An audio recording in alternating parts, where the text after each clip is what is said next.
Oke. Assalamualaikum warahmatullahi wabarakatuh.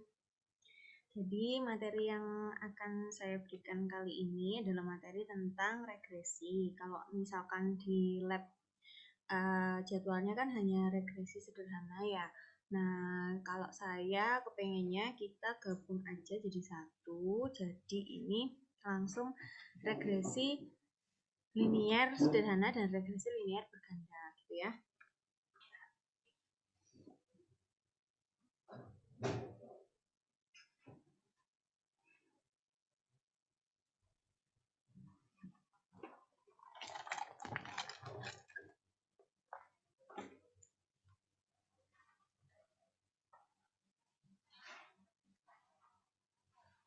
Bentar ya.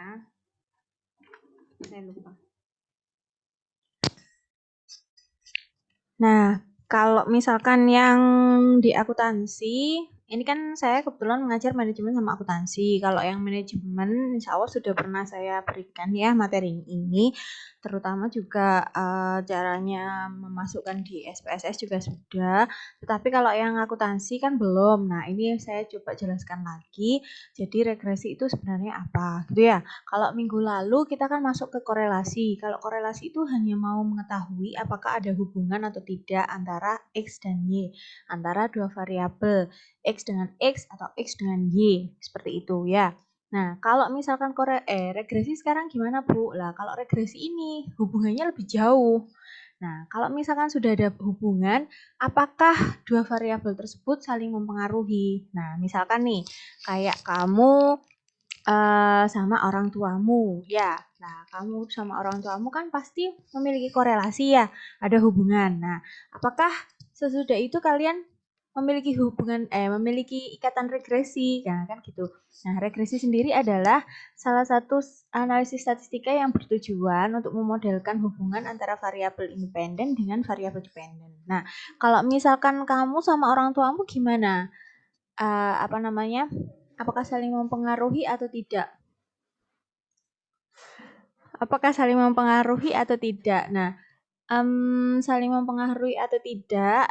Nah, seperti ini. Misalkan pastikan orang tuamu juga pernah memberikan nasihat atau apa ya. Nah, kamu pasti juga menurut sama orang tua. Nah, itu berarti kamu sama orang tua ini regresi. Berarti saling mempengaruhi gitu ya. Jadi orang tua mempengaruhi kamu. Nah, ya seperti itu. Itu cara analogi sederhananya. Nah, kalau misalkan di data bagaimana? Kalau misalkan di data bagaimana, Bu? Nah, regresi sendiri itu ada banyak sekali macamnya. Ya, intinya pasti akan ada variabel X dan ada variabel Y, di mana variabel X itu yang mempengaruhi dan variabel Y adalah yang mempengaruhi. Jadi misalkan kamu sama orang tuamu tadi, berarti kamu adalah Y dan orang tua adalah X. Nah, seperti itu ya. Bu, saya nggak mau Bu kalau saya sama orang tua, saya mau sama hubungan saya sama pacar saya. Ya, terserah kamu mau pacar kamu atau mau siapa, temen juga boleh. Ya, nah seperti itu. Sebentar. Kita pindah.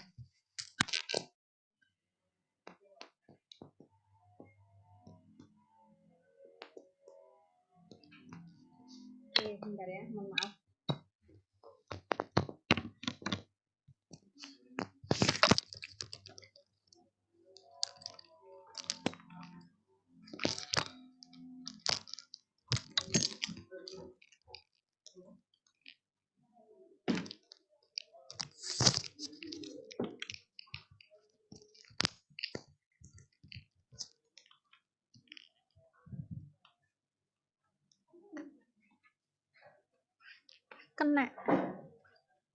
Kena semprotan. Iya. Cut.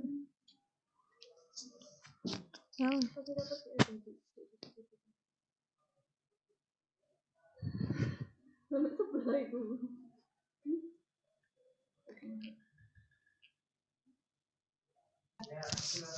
Baik, saya kembali lagi ya. Jadi tadi saya menerangkan tentang regresi, di mana variabel X adalah variabel yang akan akan mempengaruhi dan variabel Y adalah variabel yang dipengaruhi.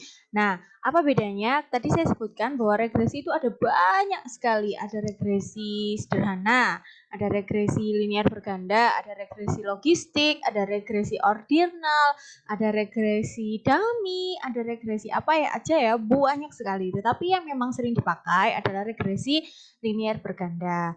Nah, kalau misalkan regresi sederhana itu seperti apa, Ibu? Kalau regresi sederhana itu hanya terdiri dari 1X dan 1Y.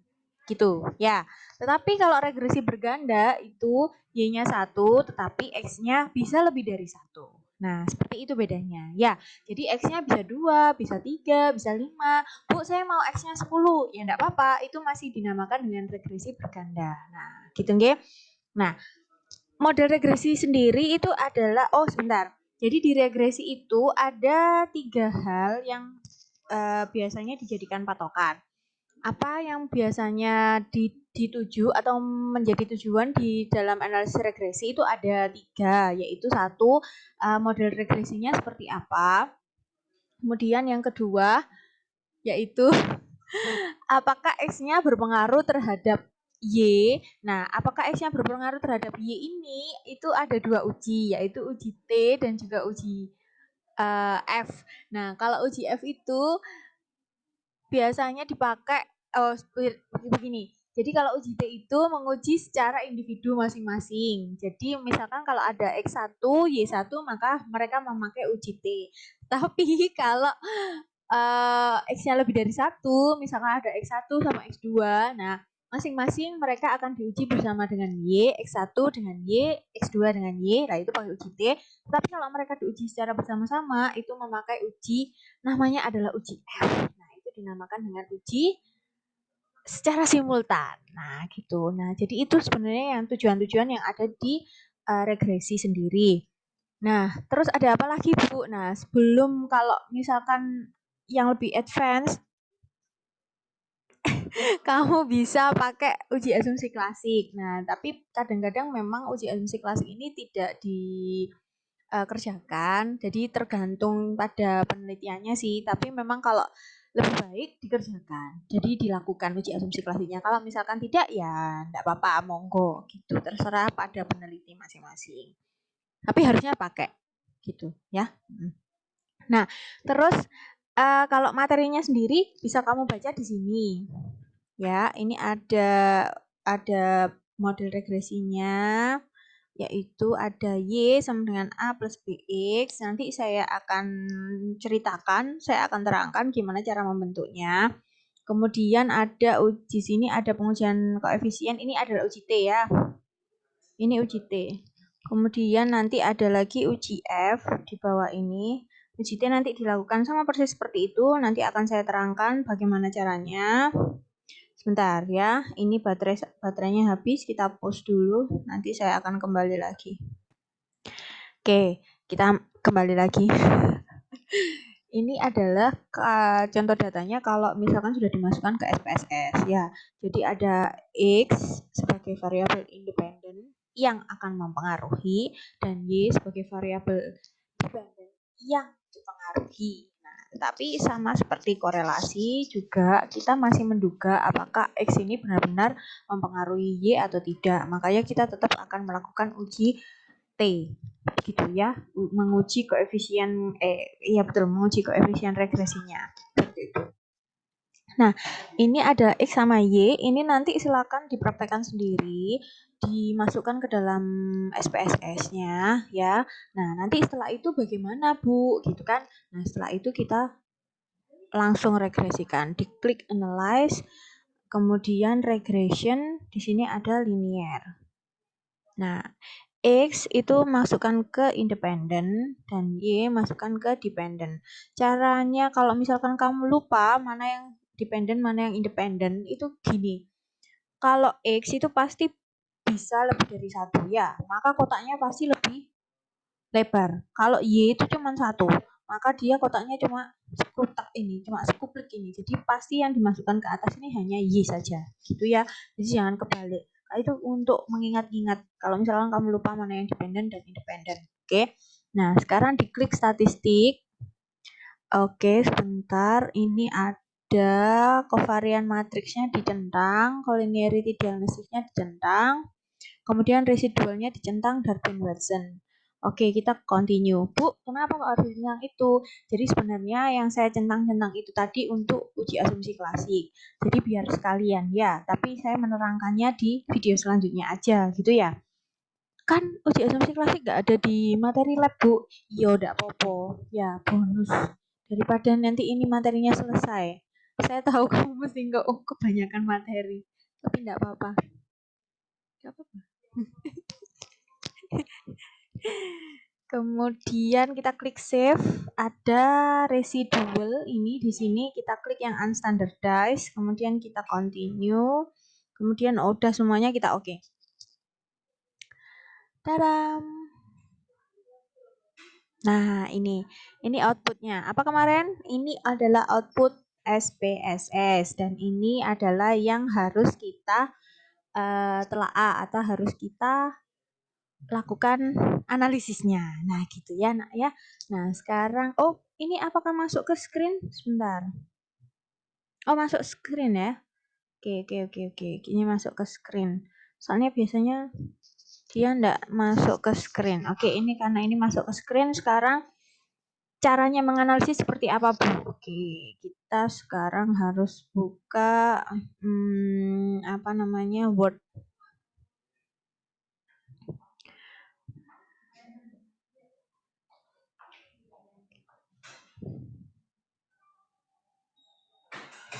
Bentar. Ini masuk screen ya?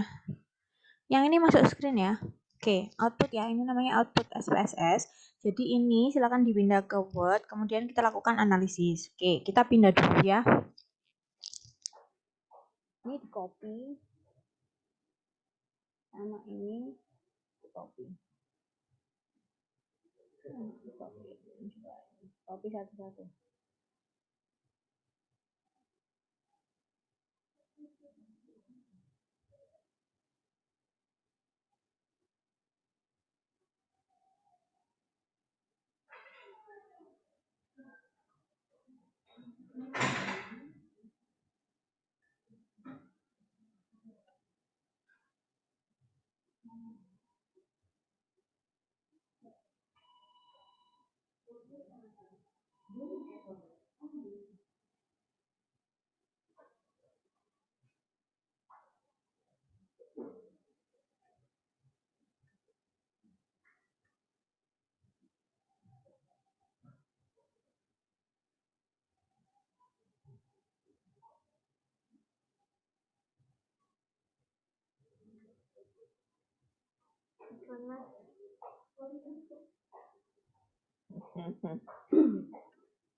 Bisa kok. Bisa kok, tapi mau ngomongin oke nih. Oke.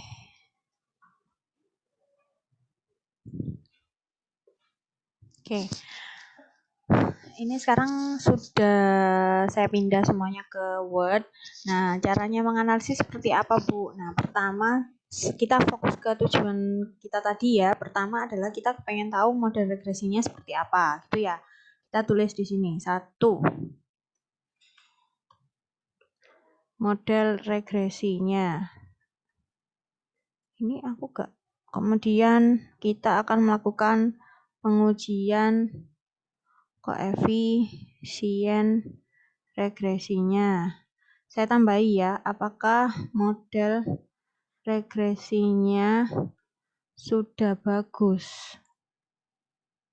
Nah, ini ada 3, ini tujuannya. Saya pakai huruf besar semua, enggak apa-apa ya, Nak ya? Ya, Bu. Nah, oke, model regresinya itu gimana, Bu? Model regresinya adalah Y sama dengan A plus B X. Gini ya. Nah, A itu apa, Bu? A ini adalah konstanta. Ya, A ini didapat dari nilai, nah, cari dari output SPSS tadi yang menunjukkan ada kata-kata konstanta gitu. Pasti kan ya ini toh, dari sini konstan ini. Nah, konstan ini apa namanya? Konstan ini kan ada banyak Bu, ini ada 1, 2, 3, 4, 5, 6, 7 kolom. Nah, yang mana Bu? Nah, karena ini untuk model regresi, kita pakai kolom yang pertama ini.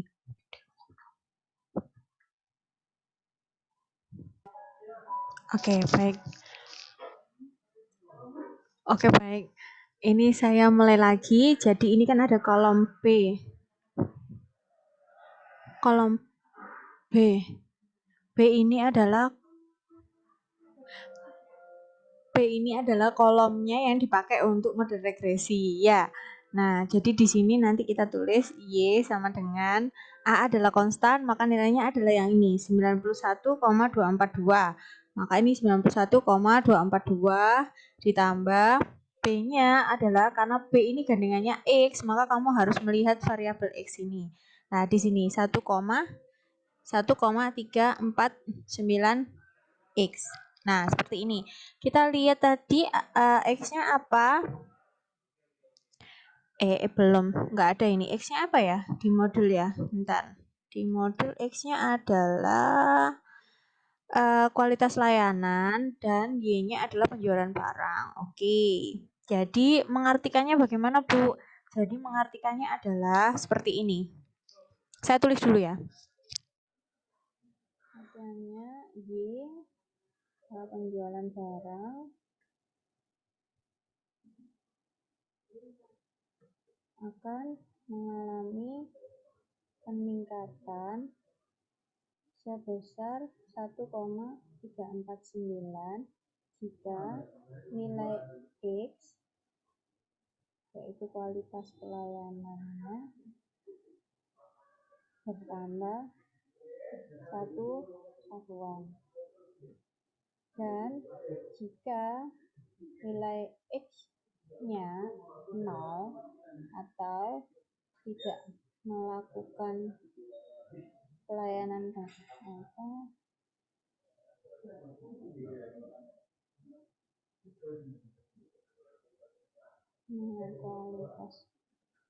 layanannya 0, maka nilai penjualan barangnya hanya sebesar 1,242. Oke, jadi artinya adalah Y-nya tadi kan penjualan barang, sementara X-nya adalah kualitas pelayanan ya. Jadi Y-nya penjualan barangnya itu akan mengalami peningkatan sebesar 1,349 jika nilai X-nya atau nilai kualitas pelayanannya bertambah satu satuan. Tetapi kalau nilai X-nya itu tidak bertambah atau misalkan nilai X-nya adalah 0, maka nilai penjualan barangnya yaitu nilai Y-nya itu hanya sebesar nilai konstanta. Enggak, Pak. Monggo, Pak. Jadi ini nilainya adalah 91,2442. Nah, seperti itu. Ya.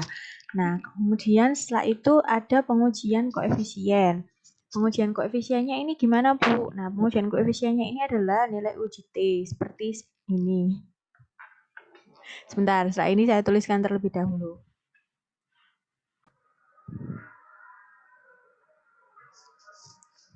Sekarang sebentar.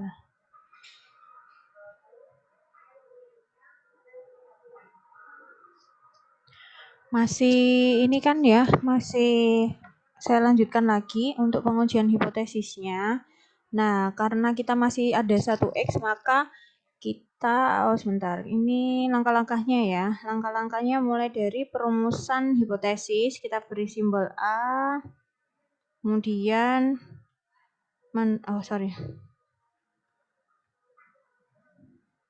kemudian kita menentukan tingkat signifikansi, menentukan daerah kritisnya,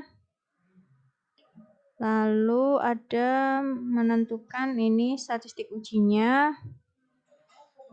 Biasanya pakai uji T hitung, tetapi kalau misalkan nanti kita kesusahan, kita pakai nilai sig aja ya.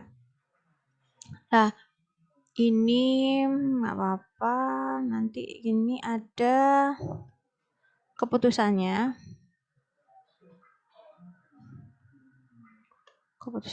kemudian yang F adalah kesimpulan. Nah, oke, kita akan mulai. Sebentar. Kesimpulan. Oke. Nah, kita mulai ya dari mulai penulisan perumusan hipotesis. Ada H0, ada H1.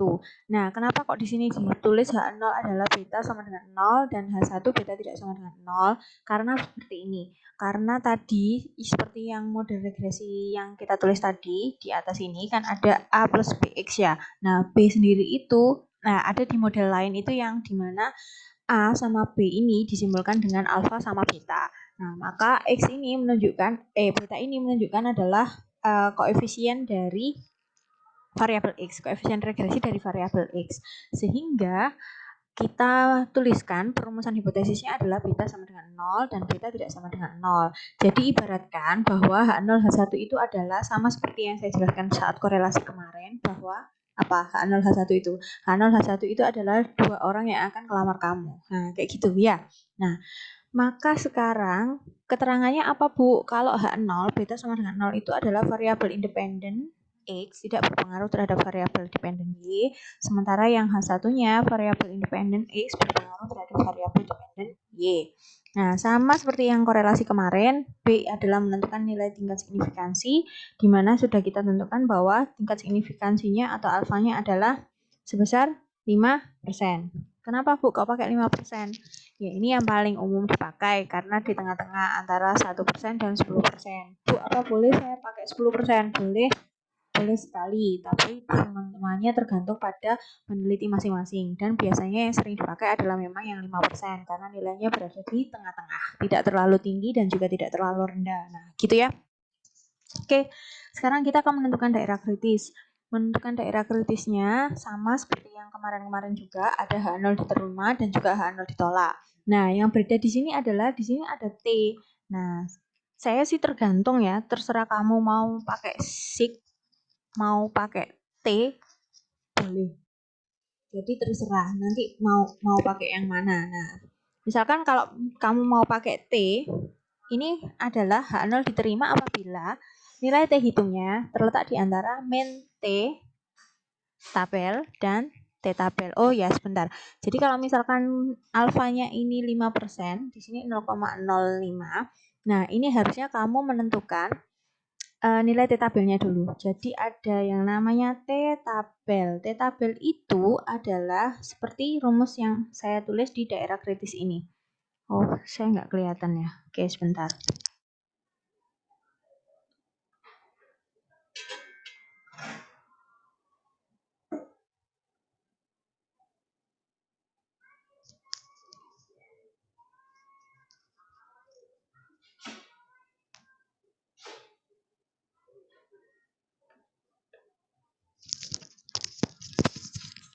Nah, ini adalah nilai T tabelnya.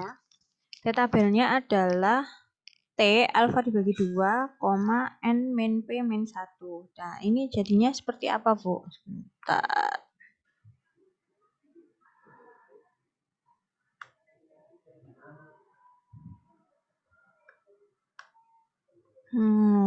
Tunggu.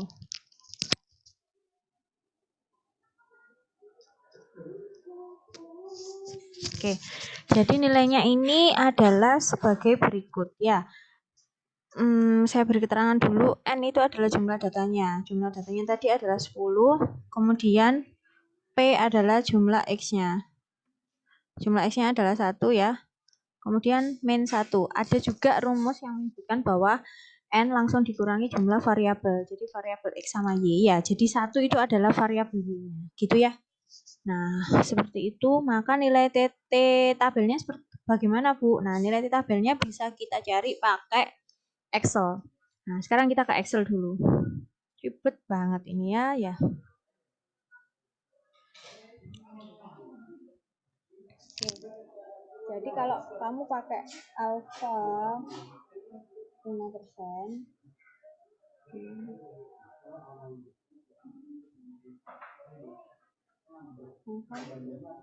sama dengan itu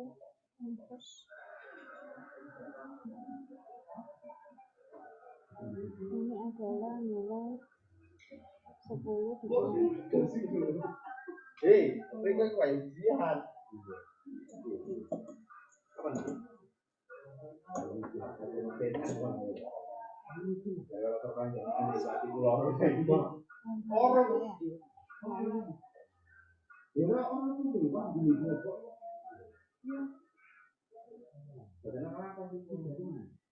Nah, sama ya.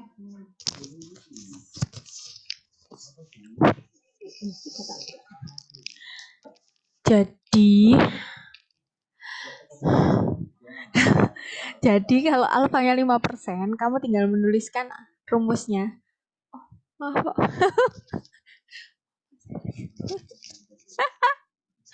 Jadi rumusnya adalah sama dengan TINV, ditulis seperti ini ya, yang ada di sini. TINV, tuliskan alfanya 0,05, kemudian titik koma 8. Kenapa Bu kok 8? Karena nilai jumlah datanya tadi kita ada 10, kemudian jumlah variabelnya tadi ada 2, maka 10 dikurangi 2 adalah 8. Nah, gitu ya. Nah, ini adalah nilai T tabelnya. Nah, sekarang kita tulis nilai T tabelnya di Word kita.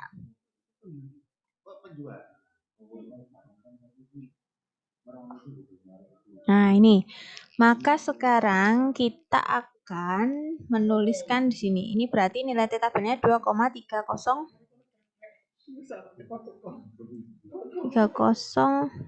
306. Nah, seperti ini. Nah, maka kalau kita sudah dapat T tabelnya, sekarang kita tinggal menulis di sini. Sebentar, daerah kritisnya kita tulis seperti ini saja, Bu. Kalau misalkan jenengan tadi bilang kalau misalkan pakai sig gimana? Oh iya, saya lupa. Sebentar, saya tulis yang pakai sig.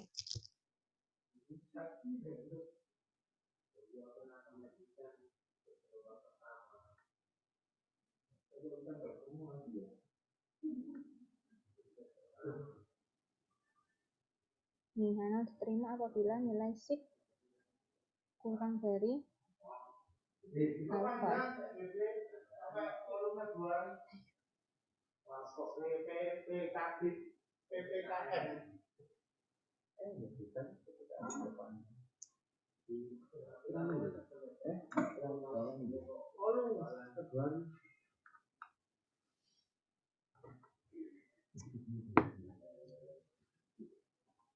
Cuekin.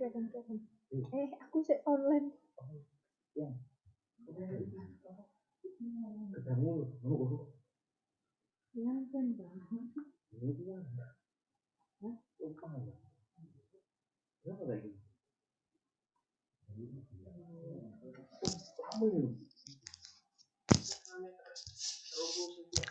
Ini mlebu nang kene. Kak, tenang, bos, tenang. Nah, jadi ini ditulis begini dulu. Oke, kita menentukan statistik ujinya, T hitung ini didapat dari output SPSS. Nah, output SPSS yang mana? Nah, karena ini ada tulisannya T, maka silakan cari di output SPSS itu yang ada tulisannya T. Nah, yang mana?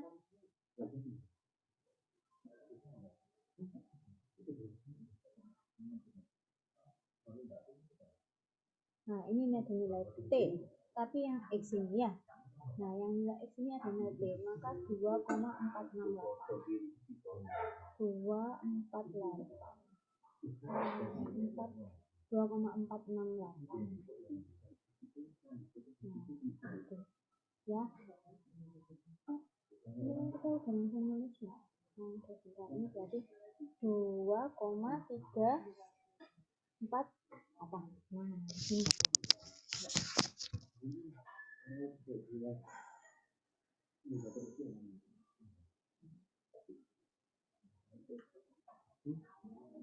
Nah, nilai sig-nya yang mana, Bu? Nilai sig-nya adalah ada tulisannya sig. Nah, ini nilai signifikansinya. Ini kalau misalkan di sini tidak ada 0 di depannya, maka silakan ditambah sendiri, maka ini nilainya adalah 0,039. Signya 0,039. Nah, seperti ini. Sekarang kita tinggal membuat keputusan.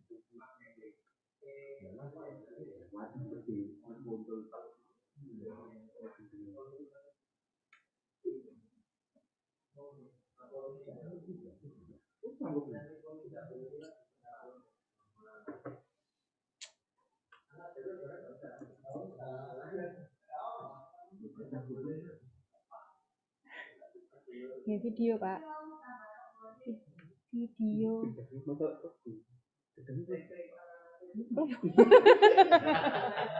Iya klebu. Iya, gak apa-apa wis. Hiburan arek-arek. Iya, ini nggak tak paus nih tadi. Intermezzo ya anak-anak. Suara siapa itu? Kalian tebak sendiri, oke? Nah, ini sekarang kita saatnya membuat keputusan. Nah, keputusannya seperti apa sih, Bu? Nah, sama keputusannya adalah kita harus menulis apa yang ada di daerah kritis tadi supaya kita bisa menentukan apakah kita harus menolak atau menerima H0 ya. Kita ibaratkan apa tadi? H0 H1 adalah ada orang yang mau ngelamar kamu, maka kamu harus terima yang mana. Nah, kayak gitu ya. Oke, sekarang kita telaah satu-satu.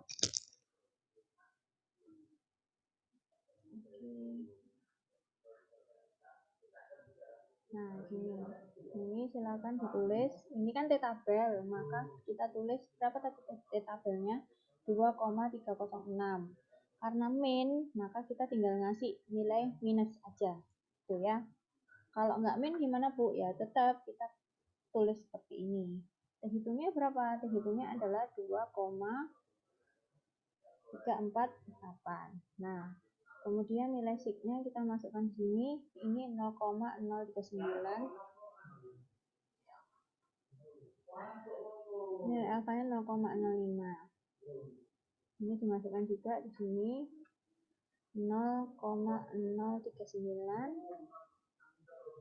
Alfanya 0,05. Oke, ini 2,306. Sorry. 06.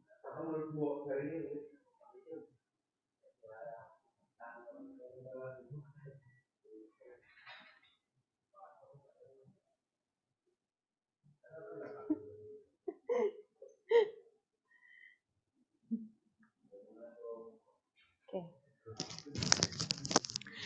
Nah, jadi kalau sudah ditulis seperti ini, sekarang kita tinggal melihat mana pernyataan yang benar, gitu ya. Kita ke H0 diterima dulu. H0 diterima apabila kalau kamu kesusahan baca yang atas, kamu tinggal nelaah yang bawah aja. H0 diterima apabila 0,039 kurang dari 0,05. Benar nggak? 0,039. Dia salah ini ya Allah. Bentar. Ini kok aneh. Ini terbalik ya Allah. Maaf ya, nah ini terbalik.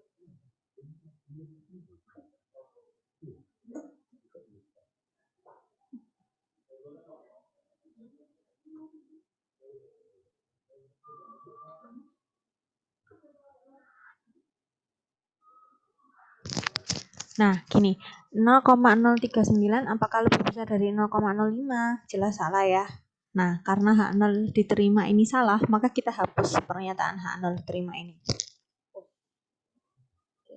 Nah, sekarang kita telaah yang H0 ditolak. H0 ditolak itu kan ada tiga pilihan. Ada yang jika signya lebih kurang dari alfa. Signya 0,039 kurang dari 0,05. Betul ya? Nah, kemudian yang sini ada dua pilihan lagi. Apakah 2,348 kurang dari min 2,306? Jelas salah ya. 2,348 kan positif, yang satunya negatif. Pasti pernyataan ini jelas salah. Maka pernyataan ini harus kita hapus. Sehingga pernyataan yang benar adalah pernyataan yang satunya, di mana 2,348 ini lebih besar dari 2,306. Nah, karena kita sudah punya keputusan, di mana keputusannya adalah H0 ditolak, maka sekarang kita tinggal membuat kesimpulannya. Kesimpulannya apa, Bu? Kesimpulannya, kalau H0-nya ditolak, maka kita pakai hipotesis yang mana? Karena H0-nya sudah kita tolak, maka hipotesis yang tersisa adalah H1. H1 artinya adalah beta tidak sama dengan 0 atau variabel independen X berpengaruh terhadap variabel dependent Y. Maka ini yang menjadi kesimpulan kita, gitu ya.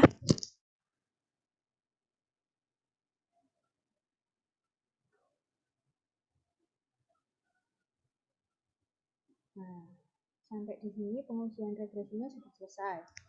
Jadi pengujian regresinya sudah selesai untuk yang ini. Kemudian yang ketiga adalah apakah model regresinya sudah bagus. Nah, model regresinya sudah bagus ini bisa kita lihat di sebelah sini. Apakah model regresinya sudah bagus? Model regresi yang sudah bagus itu bisa kita lihat dari nilai R-square di model summary ini. Nilai R-square ini kan 0,432. Nah, 0,432 itu nilai R-square-nya berapa, Bu? Dikatakan model regresinya bagus. Model regresinya dikatakan bagus itu kalau sudah mendekati nilai 1 atau R-square-nya 100%, mendekati 100%. Nah, kalau misalkan sekarang nilai R-square-nya hanya 0,432, berarti kalau dipersenkan dia 43,2%, maka ini masih tergolong model regresinya ini masih kurang bagus. Kenapa? Karena nilainya masih di bawah 50% dan ini tidak mendekati 100% gitu, maksudnya nilainya sangat masih kecil sehingga bisa dikatakan bahwa model regresi kualitas pelayanan dan penjualan barang ini masih rendah, model regresinya masih belum bagus. Jadi mungkin masih ada kurang datanya atau bagaimana gitu ya anak-anak. Nah, apakah sampai di sini sudah, Bu? Sebenarnya sudah, tetapi eman banget kalau misalkan saya sudahi sampai di sini. Kita ke uji asumsi klasik dulu deh sebentar. Atau uji asumsi klasiknya nanti aja ya, kalau misalkan ini sudah selesai, kemudian regresi bergandanya juga sudah selesai, nanti baru kita lanjutkan ke uji asumsi klasik, gitu ya. Oke, apakah sampai di sini ada pertanyaan? Kalau tidak ada pertanyaan, maka akan saya lanjutkan ke video kedua, di mana kita akan membahas regresi linier berganda. Gitu ya anak-anak. Terima kasih banyak. Assalamualaikum warahmatullahi wabarakatuh.